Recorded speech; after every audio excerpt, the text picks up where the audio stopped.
Bonjour à tous, bienvenue dans Business Models, l'émission qui vous donne envie d'entreprendre sur Télésud. Entreprendre ou intraprendre, c'est aussi quelque chose qui est possible quand on a la chance d'être dans un grand groupe, de développer ses qualités entrepreneuriales. On en parle aujourd'hui dans Télésud.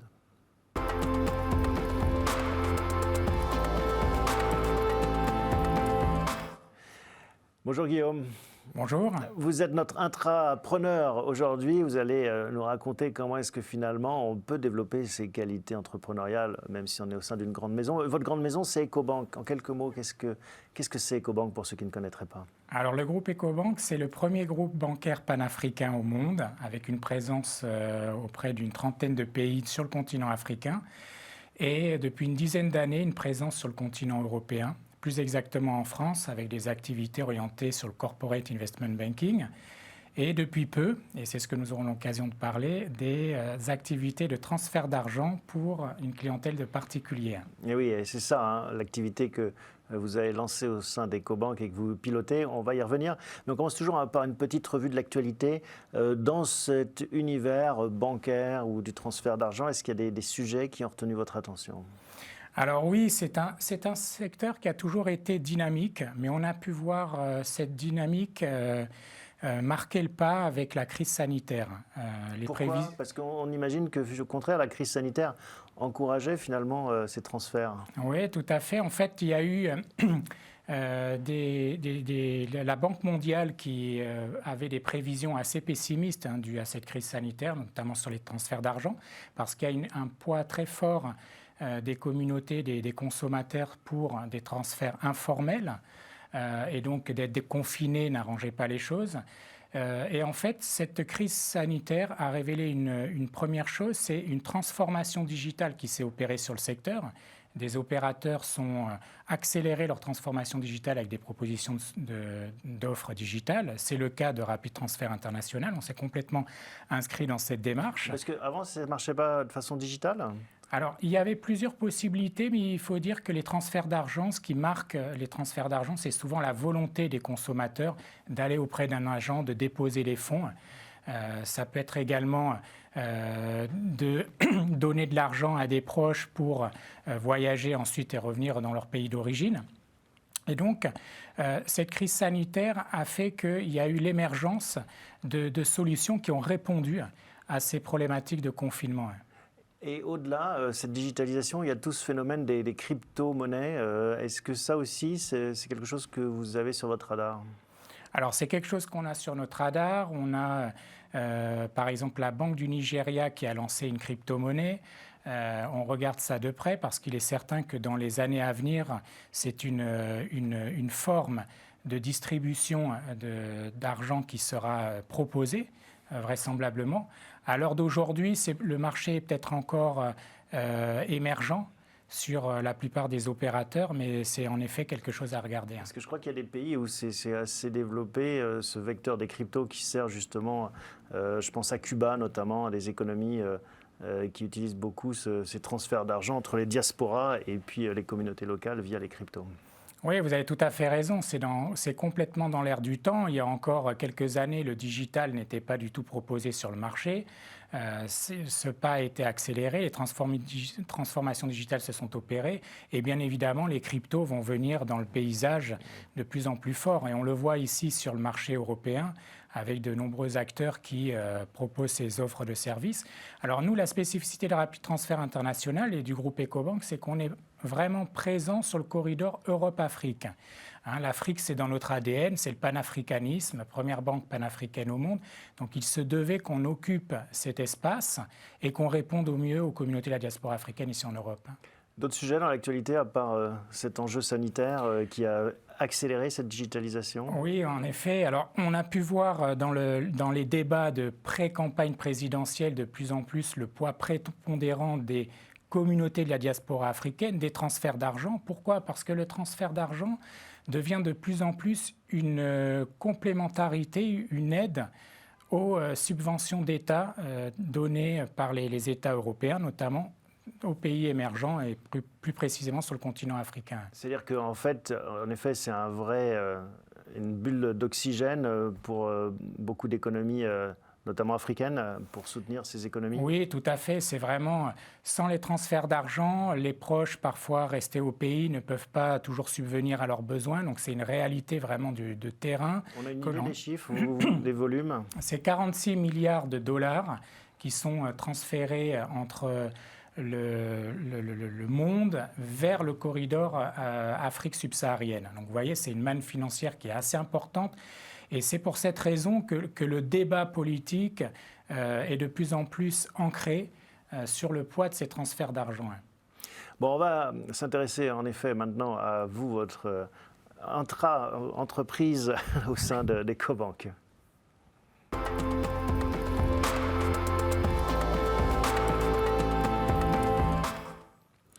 Donc ça s'appelle Rapid Transfert International. Oui. Comment c'est né? Parce que vous étiez une banque classique et tout d'un coup vous vous êtes dit, bah, tiens, il faut qu'on profite de cette capacité internationale. Tout à fait. En fait, le groupe Ecobank était déjà un groupe très dynamique. Il faut savoir que c'est un groupe qui, en une trentaine d'années, a eu une présence, une très large couverture géographique sur le continent africain, ce que certaines banques européennes n'auraient jamais pu réaliser, plus d'une trentaine de pays en moins de 30 ans.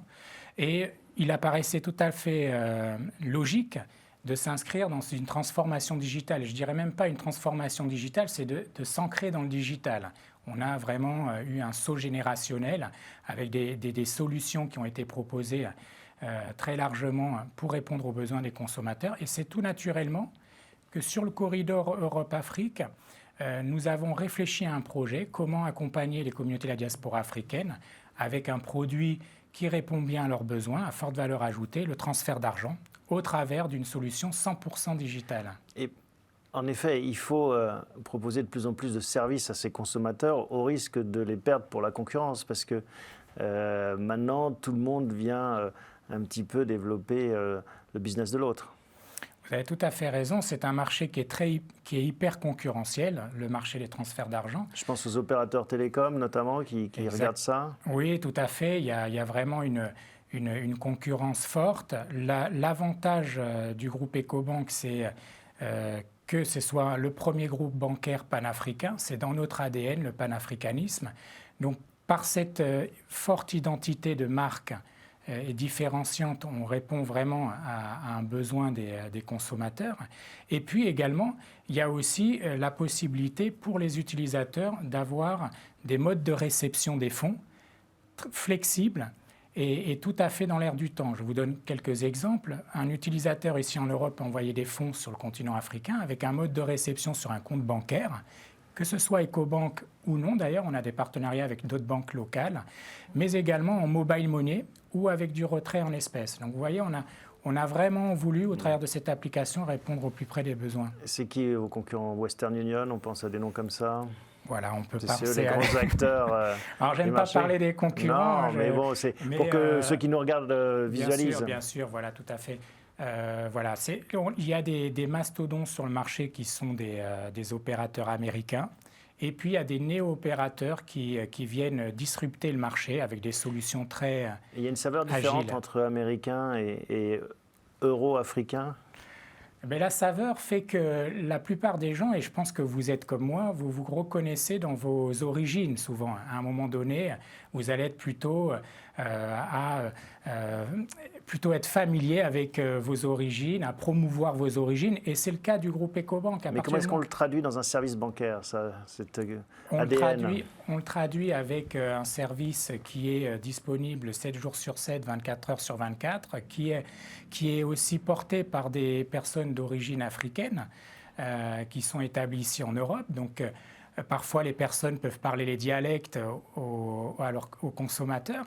Donc, c'est ça aussi qui tisse et qui crée du lien avec nos différentes communautés. Comment est-ce que vous êtes tombé sur ce sujet? Parce que bon, quand on est une banque, on peut se dire, tiens, je vais adresser plein de secteurs. Bien sûr. Comment est-ce que vous êtes arrivé à cette impérieuse nécessité de lancer ces transferts d'argent? Il y a une dizaine d'années, j'étais encore dans une banque européenne et je voulais donner un peu une dynamique à ma carrière. Et ce qui m'a séduit dans le groupe Ecobank, c'est que tout était possible.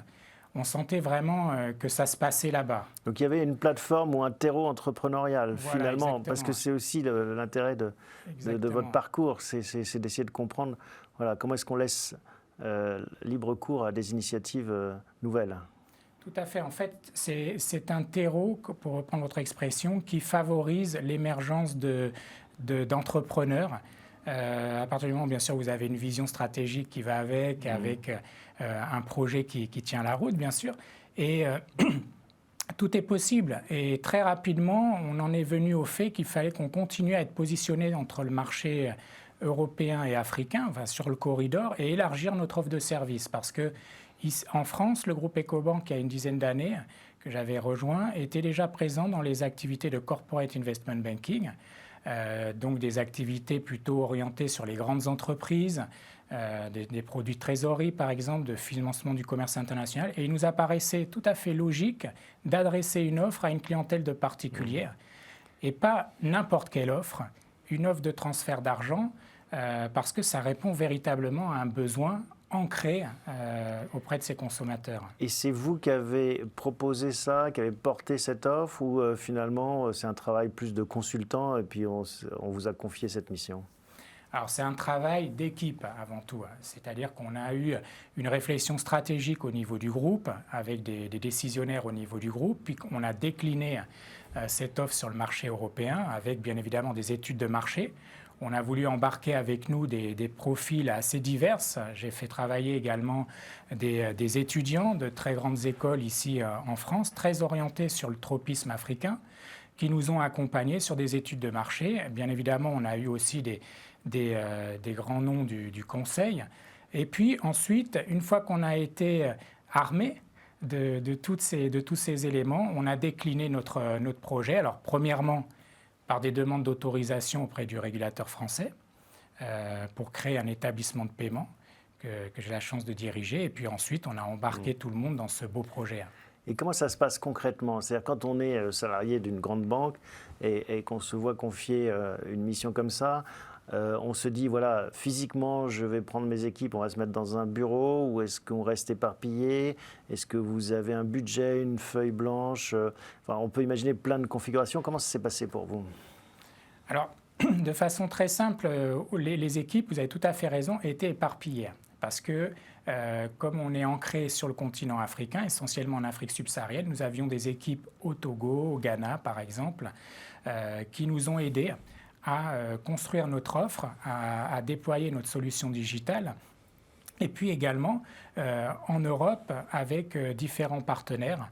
Donc c'est un tissage, un maillage géographique, premièrement, et puis bien évidemment une définition stratégique, une roadmap qui nous permet encore de présager de bonnes choses pour la suite. Mais du coup, on vous a donné un budget, un cadre, ou finalement, vous levez la main quand vous avez besoin de quelque chose?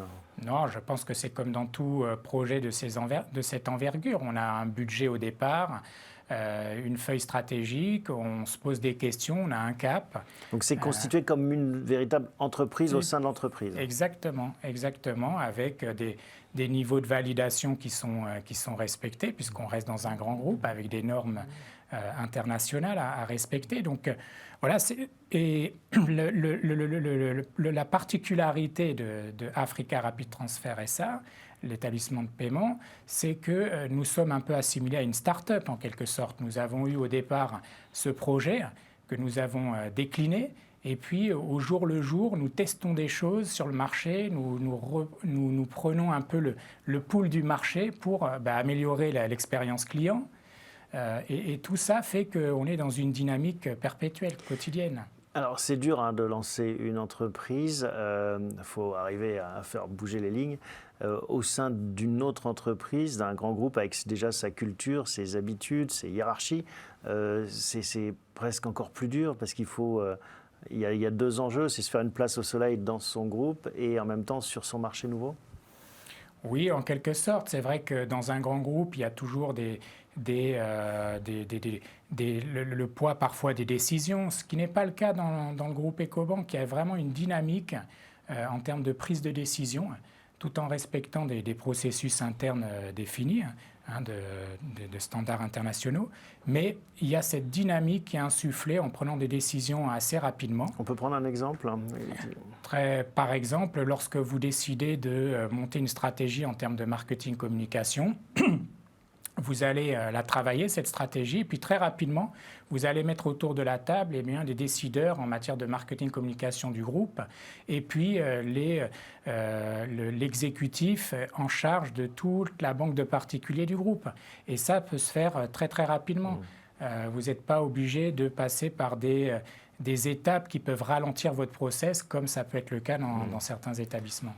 Est-ce que parfois vous vous êtes dit, tiens, ça serait mieux d'être tout seul, ou parfois le contraire? Est-ce qu'on peut prendre un exemple du pour et du contre de cet esprit intrapreneurial? Alors, cet esprit intrapreneurial, très honnêtement, moi je le ressens au-delà du groupe dans lequel je suis, je le ressens au travers des personnes que je rencontre qui sont d'origine africaine. Surtout, on sent vraiment qu'il y a cette volonté de faire changer les choses, de faire changer les lignes, mais dans le bon sens du terme, sur des marchés qui sont essentiels, comme la santé, la formation, l'éducation, les services financiers, l'agriculture. Et dans notre quotidien, on rencontre assez souvent des jeunes porteurs de projets qui se reconnaissent dans notre dynamique, et vice-versa, on a aussi beaucoup à apprendre d'eux. Donc juste pour répondre à votre question, très, très brièvement, on n'est pas seul, on est une équipe. Au gré des rencontres, on est enrichi aussi des expériences de certains, et je vous le dis encore plus, sur ce corridor Europe-Afrique qui montre un vrai dynamisme. Mais alors, je vais poser ma question différemment. Si vous aviez créé cette société de transfert d'argent entre l'Europe et l'Afrique, est-ce qu'elle aurait été différente?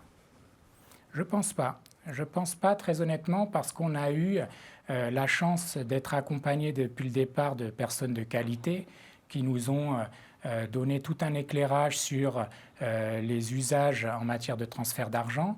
On a eu la chance aussi d'avoir des personnes expertes dans le digital qui nous ont aidés à construire notre parcours client. Donc je pense qu'on aurait fait les mêmes choses en termes de construction. Et puis, bien évidemment, on apprend de notre lancement commercial. C'est un lancement commercial qui est récent, qui a 1 an. On teste des choses, on applique les bonnes recettes. Certaines choses, on les met plutôt de côté. Donc non, très honnêtement, je ne pense pas. C'est ça aussi l'avantage, c'est d'avoir été, comme vous dites, un intra-entrepreneur. Alors, on va maintenant s'intéresser à votre parcours et vous, cette aventure personnelle aussi qui est la vôtre, Guillaume.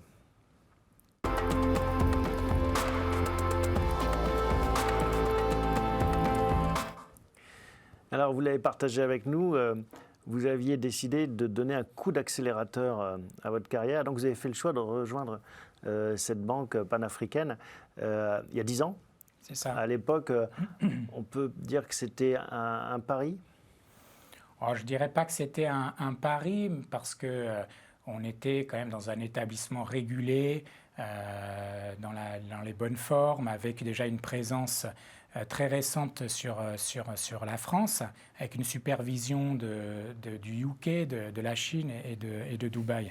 Mais c'était un pari pour moi, pour me prouver que déjà j'étais capable de créer une fonction, de rejoindre un comité de direction, d'insuffler une motivation et un dynamisme. Donc pour toutes ces raisons, l'offre qui m'était proposée et la confiance qui m'était proposée tiquait les box, pour ne pas le dire autrement. Mais on sent dans ce que vous nous racontez, donc cette envie d'accélérer, ou en tout cas de sortir des sentiers battus, de prendre des risques quelque part, puis ce projet intrapreneurial que vous portez en ce moment, une âme d'entrepreneur quelque part, parce que c'est ça un entrepreneur, c'est quelqu'un qui est capable de sortir de sa zone de confort et de prendre une certaine dose de risque calculée. Du coup, est-ce que vous dites à un moment donné, il faudrait peut-être que j'entreprenne complètement en lançant une entreprise peut-être en dehors d'un groupe? Est-ce que ça doit être quelque chose qui vous travaille? C'est quelque chose qui est toujours au creux de l'oreille, c'est-à-dire que lorsqu'on lance des projets comme ça, forcément on goûte à l'entrepreneuriat. Comme vous dites, il y a des prises de risques, même si on reste salarié d'un grand groupe. Donc ça, il y a quand même ce confort, mais vous avez aussi des objectifs ambitieux qui vous sont assignés, et vous êtes toujours dans une perpétuelle remise en question aussi, parce que ça fait juste 1 an qu'on a lancé Rapid Transfert International, mais on est déjà en train de penser à l'après. On est déjà en train de penser à notre positionnement de modèle économique, à comment encore accélérer cette croissance, parce que nous sommes dans un environnement hyper concurrentiel. Et donc, c'est ces raisons qui font que vous êtes, à mon sens, toujours un peu dans cette âme entrepreneuriale dans ce projet. Hyper concurrentiel, donc avec des opportunités presque sans limite. Il y a beaucoup de créativité dans cet univers, notamment des fintechs, ce monde financier ou bancaire. Et donc, c'est ça le challenge des grands groupes, finalement, c'est de rester éveillé au sens en alerte.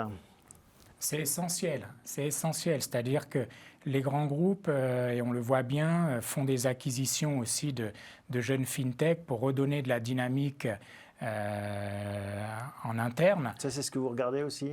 Oui, c'est ce qu'on peut regarder. Le groupe Ecobank est déjà aussi dans cette stratégie, c'est-à-dire que sur le continent africain, il y a eu des concours qui ont été menés pour sélectionner des jeunes pousses, pour venir enrichir nos offres, qu'elles soient technologiques ou commerciales. Donc tout ça est, si vous voulez, vient alimenter un écosystème. En tout cas, il faut que ces groupes s'appuient sur des hommes ou des femmes comme vous qui avez cette fibre entrepreneuriale. Est-ce que vous vous appuyez sur des modèles ? C'est pour ça qu'on appelle l'émission aussi Business Model. Est-ce qu'il y a des personnes qui vous inspirent dans votre parcours professionnel ? Alors, je dirais qu'il y a beaucoup de personnes, surtout ces derniers mois. J'ai été plus qu'agréablement surpris de voir toute cette dynamique insufflée par des jeunes entrepreneurs avec un fort tropisme africain. Vraiment, ça m'épate. C'est des personnes pour qui c'est pas toujours facile, pas toujours évident. Vous en avez un en tête en particulier ? Dans le domaine de la santé, notamment, une personne qui fait un incroyable parcours, qui veut donner offrir des solutions en matière d'assurance, de package d'assurance pour des consommateurs résidant ici en Europe pour accompagner leur famille en matière d'assurance dans leur pays d'origine. Ça, c'est un projet que je garde en tête. Il y a également des projets dans le domaine agricole où des jeunes décident de monter des fermes agri avec toutes les nouvelles technologies biotech derrière.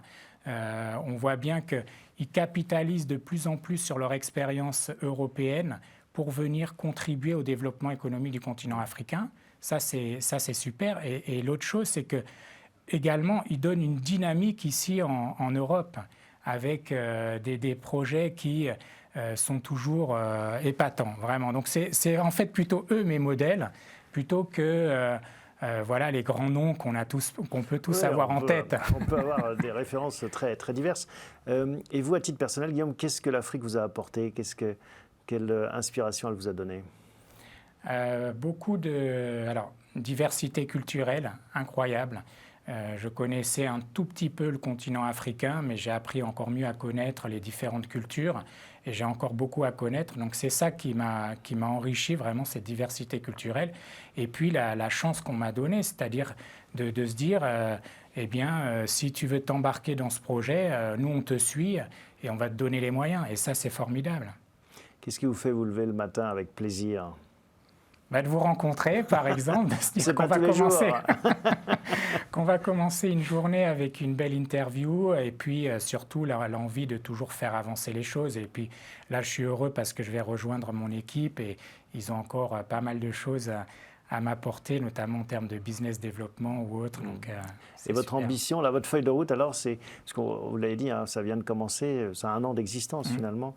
Le but, c'est quoi à horizon ? Je ne sais pas, quels sont vos objectifs d'ailleurs ? Alors, on a un horizon à 4-5 ans, donc notre objectif, c'est surtout de réfléchir à élargir notre offre pour être toujours au plus près des besoins de la communauté des diasporas africaines y résidentes en Europe.